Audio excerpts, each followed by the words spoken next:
Today we've got another episode of What I Would Do If I Were You, and I'm here with Christina. Now, she's in Germany, and we had a mix-up on the time. She's booked herself into nearly midnight there in her country. How are you, Christina? I'm fine, Clint. Thanks a lot. This is great.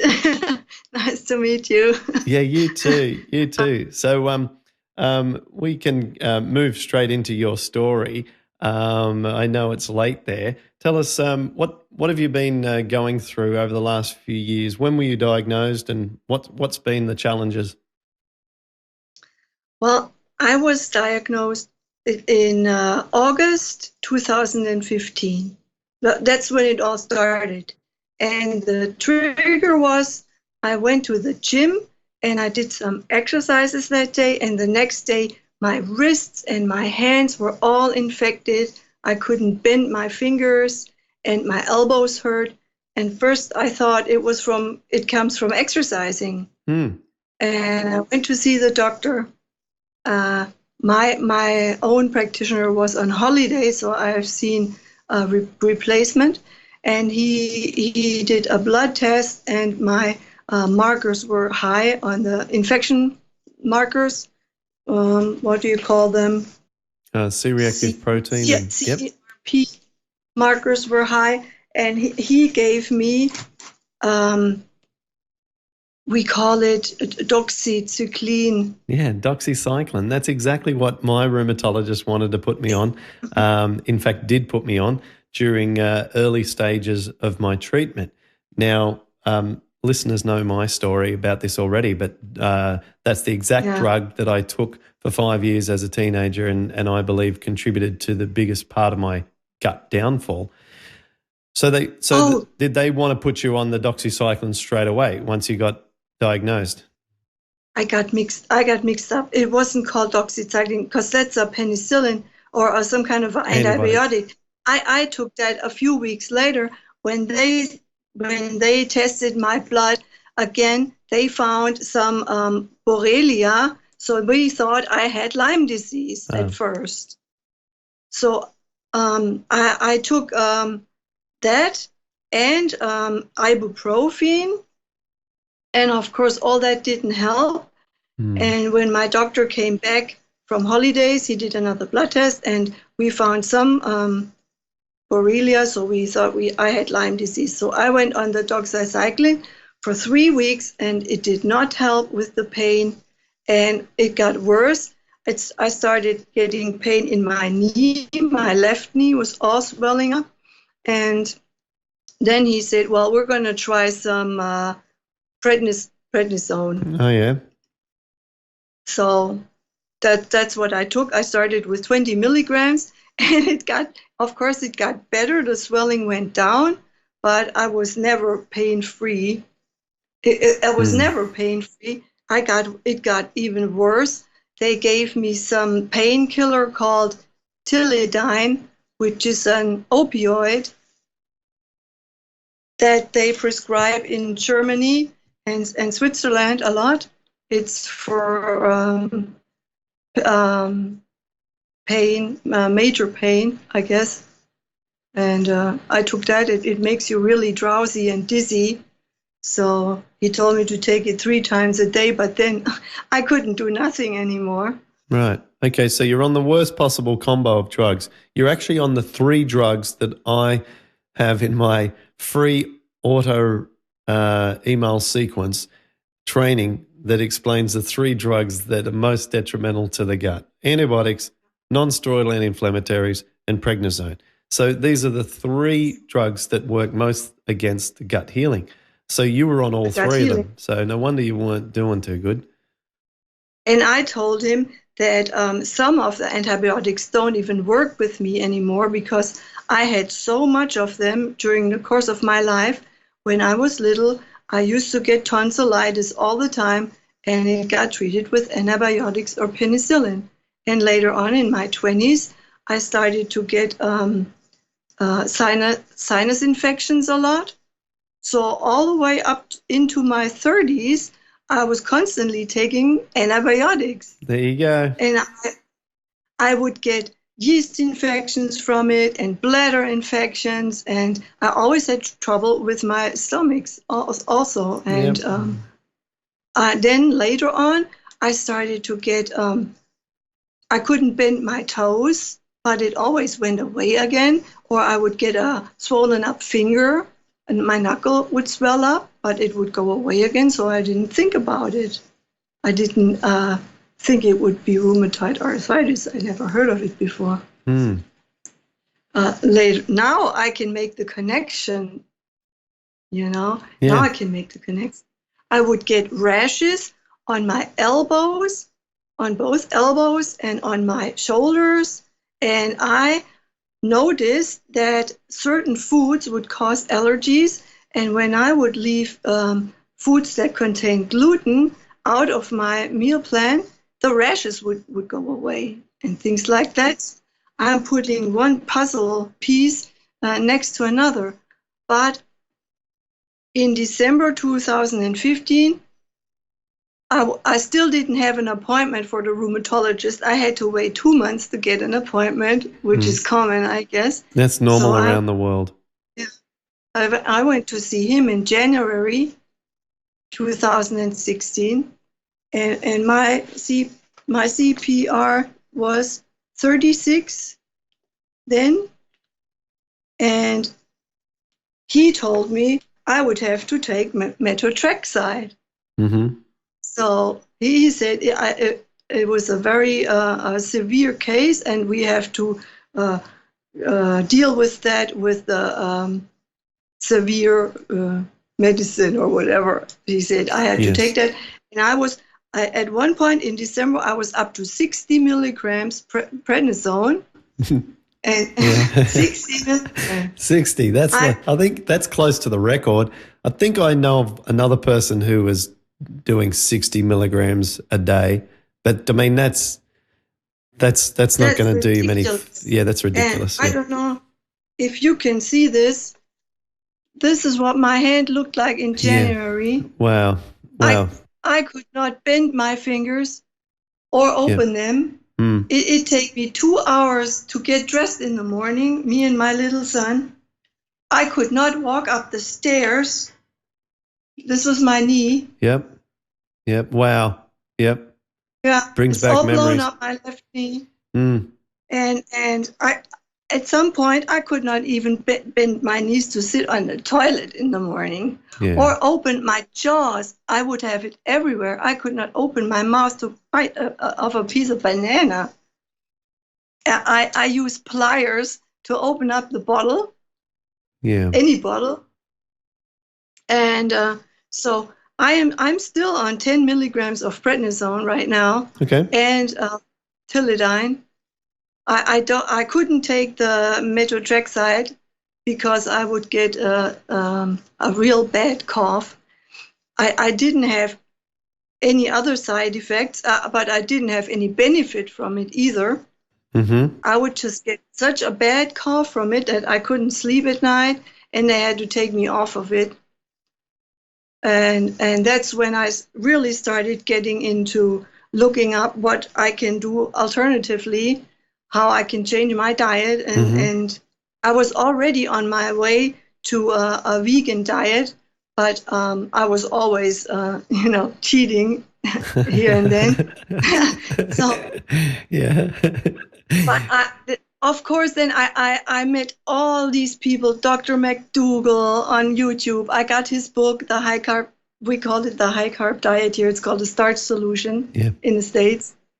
I got here Dr. Goldner's book, Goodbye Lupus.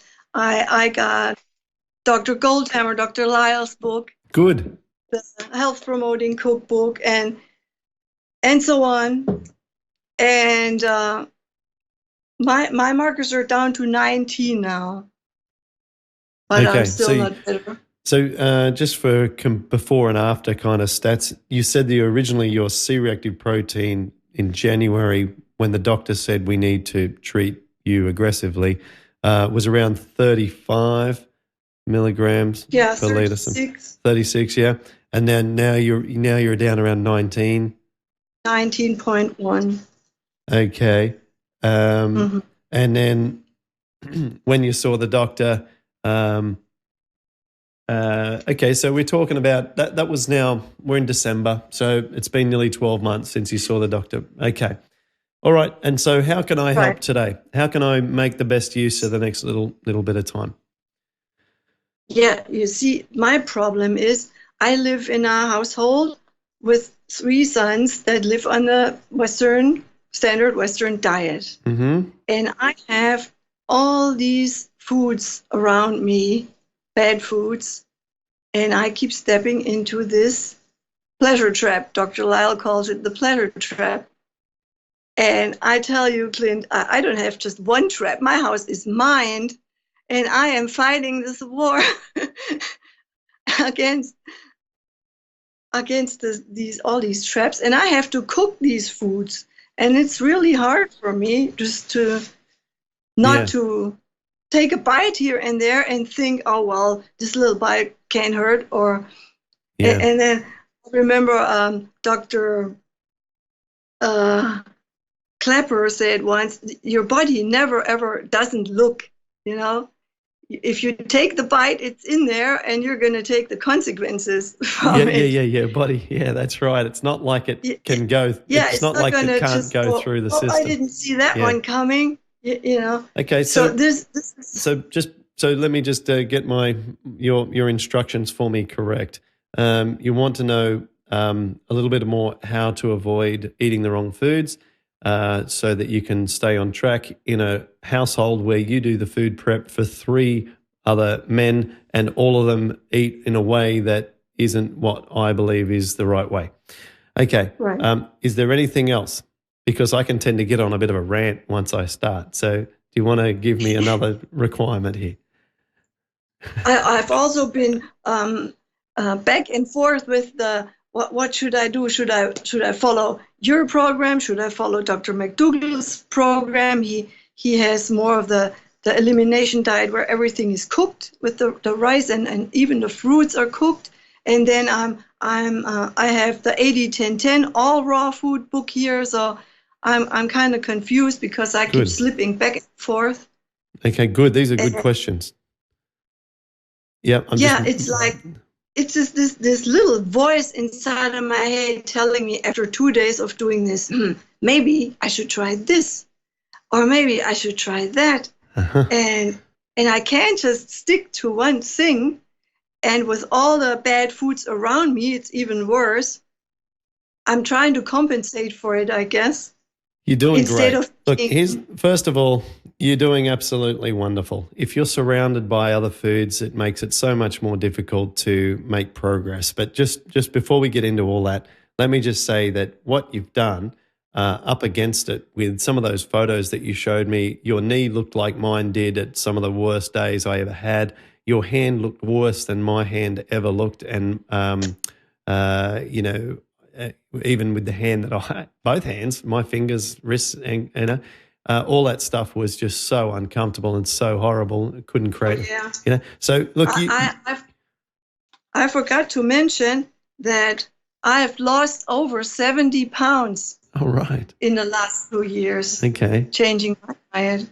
Yeah. But that also helps with the strain on the joints and everything. Yeah, that'll help a lot. It only becomes problematic if you don't want to lose any weight, and then then you continue to lose weight. But I've addressed that in other podcasts, and a new video about that's in your materials that you have. Okay, so let's go. I've made some notes here. Talk about the pleasure trap and how to work around the challenges around you with food. My program versus Dr. McDougall's, all of our programs versus going raw vegan, and flipping around, going from one style of eating to the next. Right? If I answer these questions, you're going to feel that. Because I can see people on all these different approaches made progress and got better. So I was thinking to myself, there's got to be one common thing that all these approaches have that helps the sick people. Yeah. And that's probably what we don't eat anymore instead of sometimes what we do eat that matters. Well, I that's don't right. know. That's right. It's a combination of both. So let me answer it in a way that my brain works, which is to try and eliminate the simpler things first and then move on to the longer answers so that I can kind of cue them in a way that makes sense to me. Let's first of all, I guess, talk about then, let's talk about raw foods, because that's something that I haven't mentioned almost since the first couple of episodes of this whole series, the podcast that I've put together. In the first few episodes of this podcast, right back at the start, I talked about raw foods because we had Rowena Jane, who's a raw food author and chef, and also a Bikram yoga champion. And so she was our first guest on the very first episodes. Now, I did raw foods for 8 months. I believe that raw foods have a tremendous pain reduction capacity, but they come with the massive downside of being extremely challenging and I don't think sustainable. I just don't think that it's sustainable for year upon year, and to be the sort of eating routine that is acceptable in the world that we live in. I just find it too challenging. Right.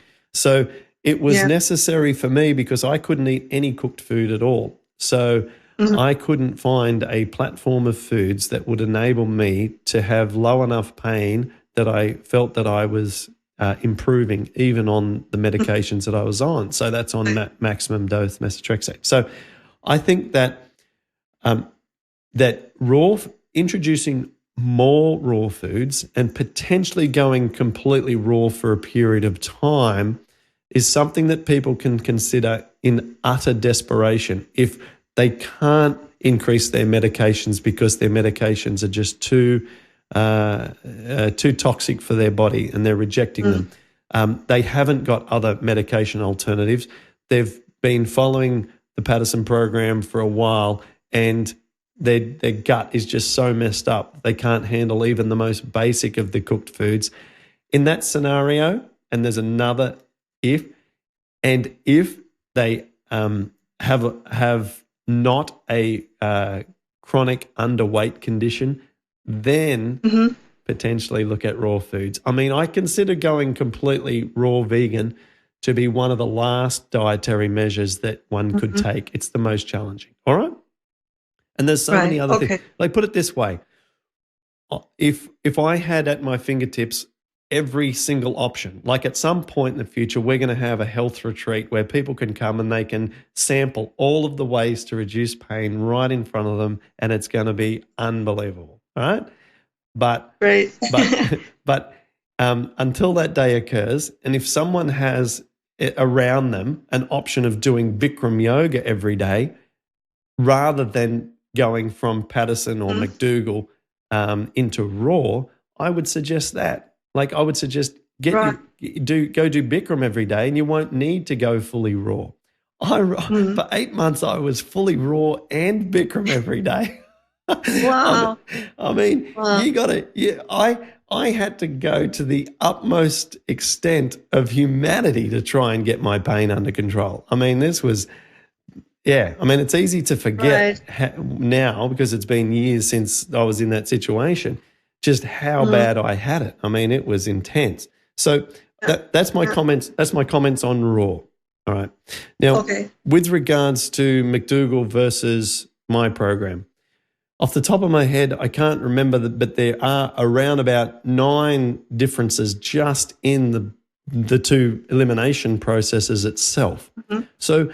And when I spoke to Dr. Lyle, you mentioned him. He wrote The Pleasure Trap. He was on a podcast recently, and his will be. That was so great to find out about the pleasure trap and not beating yourself up all the time, because now I know this is a biological thing. We're supposed to be wanting to eat these foods and not because I'm weak or something. Well, that's right, and just to add to that, one of the doctors that you mentioned before, and I forget which one, I think it was Dr. Clapper, said that we do have an instinct as a mammal to seek out foods that are higher in fat, because up until the last probably couple of hundred years of our entire existence, Food were not available to us all year round in an unlimited amount and unlimited variety.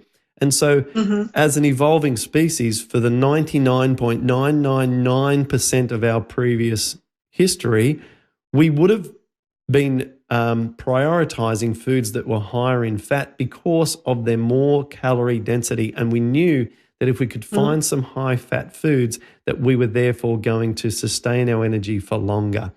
And that doesn't mean that I believe that we therefore tried to, eat flesh. I just mean that if we could find, nuts and seeds and, avocados and olives and things like that we can crave those in our diet. There's no doubt about it. And these days it's hard to tell what we crave because our microbiome's so messed up. We're getting signals about things that aren't even natural for us, like artificial flavorings. And I mean, it's a mess, right? But I think it's normal. I think it's normal for us to want to crave some fat. But do we need to get that fat via the wrong foods for us? No, because we're too intelligent and we have choices these days to be able to find alternatives to both support us and satiate us. So getting back to McDougall versus my approach. So one of the things that I've emphasized so much in my program is leafy greens, and that's one area that I strongly believe makes such a massive difference. And the more greens that you eat, the better you will feel. The only case where this needs to be modified is if someone has gastritis or someone has a problem whereby they don't digest cellulose very well. But I don't think that applies to you. I would say in your case, just eat as much leafy greens and especially baby spinach as you can. Now, our program... Yeah, that's what I like. Sorry? But with celery and cucumber juice, that's a big, what do you call it? part of your daily... It doesn't taste too good, but I look at it as medicine. Yeah. So I can drink it easier. I do work with a lot with herbal teas because I grew up with that, and we just grew up with that in my family. And here in Germany, it's a more common, I guess, than in other countries to work with herbs. So I have a few different varieties I use. For example, Zistis tea, which has antiviral properties and has 20 times more antioxidant power than fresh pressed lemon juice, or nettle tea, which contains a total of 17 essential vitamins and minerals like vitamin A, C, E, and K, and it also has fatty acids like lycopene and several other beneficial phytochemicals. I also use oregano. This is a very good herb to use, and I make teas out of these. Okay. So instead of juicing a lot, I just compensate it with teas, because oregano contains phenols and carbapenem, it's called. It is a powerful antibiotic, and it's also anti-inflammatory. And meadowsweet is also very anti-inflammatory. So I wouldn't drink those personally because I spoke to Dr. Clapper about this when he was in Sydney, and I know they're close to your heart and that they're comforting and soothing. But so Dr. Clapper points out that all of these various herbs have ways in which they protect themselves from the environment, from being eaten and from being attacked by other, microbes and so forth. And one is that, as you say, that antimicrobial effect. And he says that if you're strictly trying to keep a neutral or supportive environment for your microbiome, these things can, in some cases, irritate that delicate environment that we're trying to nurture in there. You notice that both McDougall and myself, we don't have those teas in our program. So so you can go ahead and drink, but just don't think of them as things that have been scientifically studied as being beneficial. Like, think of them as something that you enjoy doing, not as therapeutic agents. That's how I would view that. I mean, we're on this call because, I'm telling you what I would do. I wouldn't Right.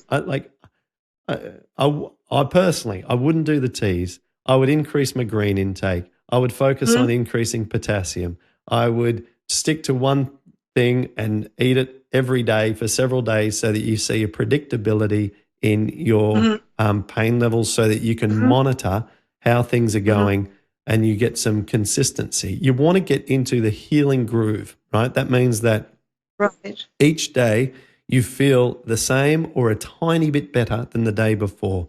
Even if it's just week to week, you feel just a touch better. You're in the healing groove because you're not getting these so-called flares, or what I call reactions. You're not reacting to things because you've protected your gut from the multitude of negative impacts that it could have from your food, environment, all sorts of stuff. And then what I would do is I would look at ways to increase my exercise, and I would look to try and sweat every day for a period of time through exercise. And you've heard that before, so that's nothing new from me. And just from a time point of view, I now want to go across and talk about, the situation with having all these foods around the house. So first of all, if I was in your shoes and I had to cook for a bunch of guys who wanted to eat their meat and eggs and bacon and all that sort of stuff, I would they need education. This isn't a case of trying to pamper their superior needs. They're killing themselves. So I would speak to them and educate them and show them this isn't food that's supportive for you. The reason that I eat the way that I do is because I'm trying to reverse a chronic disease that is going to be something that takes all my willpower and all my energy and is harder than climbing Mount Everest. They're sitting around eating this ridiculous food and thinking that it's normal and thinking that it's healthful creating. And so I would try and change the way that you prepare their foods, not try and be tempted to eat their foods. I mean, I can't stand the way that a piece of flesh looks on a plate. I mean, I grew up on a farm. I've seen how these animals are killed and the blood that runs out of their body and their throats when they're slit, and the agony that these animals go through when the bullet goes into their head and their eyes pop out of their face. I mean, this isn't pleasure. This is disgusting, No. We just walked by one of those slaughtered pigs just last week with all the children from elementary school looking at it. Well, maybe just imagine. Well, these things do happen, and I think that's important. If someone can get near an abattoir, it will change their life. The smell of an abattoir, that disgusting mix of over attempt to try and sanitize the place with the smell of old, dead animal. I mean, it is something else. I mean, you got to experience that. It is. I mean, my dad took me there once and I was trying to be a tough farmer. Okay. It's like my dad bought me a gun when I was 13 years old. He bought me a gun, was my birthday present. Okay. Wow. Yeah. And so, put yourself in those shoes. I'm a 13-year-old boy. I've just gotten a gun and damn, we're taking animals here and there as part of our livelihood. Things have changed a lot, but this is how things were. My dad said, we're going to the abattoir because he had to meet someone there. I don't even recall why we were going there. We had nothing to do with the place. But anyway, Dad knew someone, he was meeting them there or something. And upon approach, the smell hit me. And I was trying to be tough, but I'm going like that. I mean, I couldn't. I had my nose in my shirt the whole time, and I didn't go in. I didn't go into the place. I couldn't stand it, the smell. And so, that'll live with me for a long time. So anyway, we got a little sidetracked there. But I would work on these guys. I mean, did you say one of them is your son? All three of them. All three of them. Okay. Well, two of them are grown ups already, and one is 8 years old. And Okay. he also eats like that. And I told him so many times before, and they see how I struggle, and I keep talking to them. I mean, I studied nutrition for 7 semesters at university. I can tell them so many things, but I guess as long as they are not sick, they think they're invincible. We all So they do. We all do. eating, That's they're so true. young, and they think Yeah. nothing can harm me. Yeah. And I mean, in 2014, my husband died of leukemia, leaving me behind with a 5-year-old. And he ate meat and he smoked and drank till the end. He did not change, not even when he was sick. And I always tell him, I can only tell you what I know, and I can show you by what I do how you can do it. But I cannot preach to you, and I cannot force you to live a healthier life. Mm. But while I'm in the midst of all of this, I have to watch out for myself that I'm not stepping into these traps, you Mm. know. Oh, Mm. here a little French fry here or a little chip there, Yeah. and hands swell up again, and that it's Yeah. hard. It's really hard. God, I understand the situation that yeah. So I would Yeah, call a family meeting, and I would sit down with your 3 lovely sons, and all who, by the way, don't really, it's just a case of not understanding the full picture. And I would spend right, an hour with them, and I would say, look, this is the situation. This is what's wrong with me. This is how I react to these foods, and this is what I need. This is how I need to eat to be able to minimize my joint pain and not be on terrible drugs that are going to give me worse side effects, and or to minimize those drugs. Right? It's not an attack on drugs. We just want to try and be as healthy as we can. That's what we're trying to right, achieve, and by doing so, we then may not require many medications. Right? So. And then I would explain to your boys that all of the science supports. I tell you what I would do. I would have them watch some of Dr. Greger's presentations. Michael Greger. I would get them to watch like yeah, the leading causes of death. You can say, right, look, guys, your dad went through a lot of his suffering, and it's likely that the cause of his condition was aggravated by his lifestyle. And I want you to watch this video. This is not, this is all scientific stuff. This is educational stuff. And our family, right, our 1 hour of family time this week, we're going to watch this together. Okay? And then after they've seen that, I would explain to them that what you would like to do as a proposal for your boys is to suggest that one night a week, you cook in a way that you feel would be health promoting for them. And right. you can choose one of Melissa's recipes that you that you have, Mm-hmm. and pick one that's like really delicious and everyone always loves. I mean, you could do something like bean burritos, right? It doesn't have to be even difficult. It could be simple, right? Mm-hmm. And make some bean burritos, and just really have them enjoy a night of sitting around and eating foods that you feel will support them. And then on that one night, really heap praise on them that they're doing what mum wanted, and it's so nice and it makes you so happy, and thank them. And then maybe in a week or two after that, make it 2 nights a week, and then after a while make it 3 nights a week. And when they notice that not only do they not feel worse to eat healthy food, but maybe they slept better that night, or they felt a little bit more energy the next day, or whatever, and that they're still strong and that they're still the human being that they were the day before, then maybe over a period of 6 to 12 months, maybe your household could be eating a lot healthier than it is today. And in parallel to that, you need to stick to a strict or as basic plan as you need for now for your body to continue to stay in a low inflammation state. Yeah. Yeah. Yeah. So that's what I would do.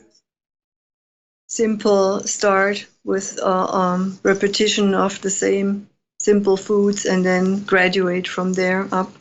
Well, I did that I I did that episode with the nutritionalist, and although you haven't seen that yet, it will be released by the time this is released, and it goes through even the most basic format of our plan, and it meets every vitamin and mineral requirement, and so you're not missing out on anything. In fact, there's no greater way of eating for a human being in terms of hitting all your nutritional requirements. It's phenomenal. So, and that's a basic sort of format of our plan. So you can be reassured with that, and take a B12 and exercise. And look, it just takes time. Took me years. Mm-hmm. Yeah, it takes time. I do exercise. I started Aikido before RA hit me, and I thought I had to quit. And I love this sport. I really do. So now I just make myself go there, and sometimes I would just sit there and watch. I just participate in the warm-ups, and I do some techniques I can do. And I got my inflammation levels down to 19, so I could actually, I made my yellow belt in July. That's awesome. And I go to the gym twice a week just to get my joints moving. I do that too. And excellent. Okay. I need to move. Without move, if I don't move, you can forget it. Well, it's so important to move. Everyone needs to listen to you. If you don't move, you can forget it. Okay? Anyone who's listening, watching right now, take a break. Take a break. And I talk about these retreats we're going to do one day. This will be the longest that we ever sit down and go over any kind of educational content, because we got to get up, get moving, get up, get moving. The joints are only in your body because they're there to move. If they weren't a joint, if it wasn't meant to move, it would be a straight bone. The thing has to move, and that's how it gets nutrients. So we've got to move, move. And whatever that means for people, if it means someone's at work, potentially look at getting a standing desk and then sit down, then stand up, then sit down, or just drink lots of water and take loo breaks all the time. Go to the bathroom because you need to go, because you're always drinking water. Whatever little tricks you need to do to keep the body moving, we've got to keep the body moving. Yeah, that's true. Yeah. And for Christmas Eve, we're going to have bean burritos. There you go. High five on that one. Bean burritos, that's great. Yeah, right now, yes, of course, it's Christmas coming up, and within our community forum, we're all talking about what to do for Christmas, and bean burritos would be just lovely. Yeah. Bean burritos, there you go. Just talking about that, what are we going to have for Christmas Eve? Now I know. That's fabulous. That's fabulous. And of course, if you need to not break but bend the rules a little bit on Christmas and eat in a much more diverse way, you know that you can just reset back to the baseline meals again the next day or two. And you're not going to do yourself any harm. You're just having a day where you're just, going to experience probably a little bit more pain, but you know how to get rid of that pain again. So the fear is gone. Have a nice Christmas day. Yeah. Don't break the rules. Just bend them a little, and you'll have a wonderful day with the boys. Yeah, I will. Yeah. All right. Well, I hope this has been helpful, Christina, and I'm really, I'm really proud of you, all that you're doing, and it's so challenging. You're on your own. You've got 3 boys to look after. Oh, come on. You deserve a medal. It's hard. Yeah. It's hard. And the community around me isn't supportive. I mean, they're all meat eaters. Wherever I go, there's not one vegan around. I mean, okay, all right. Let me sort that out. So I'll give you a month. You can come and hang with us for a month in our support forum, and you'll be able to. Yeah, there you go. So come join us for a month, and we'll you can join our Christmas discussions and a whole bunch of other stuff. And I'm sure in that month you'll get a really appreciation for all of the finer detail of how to move forward in 2017.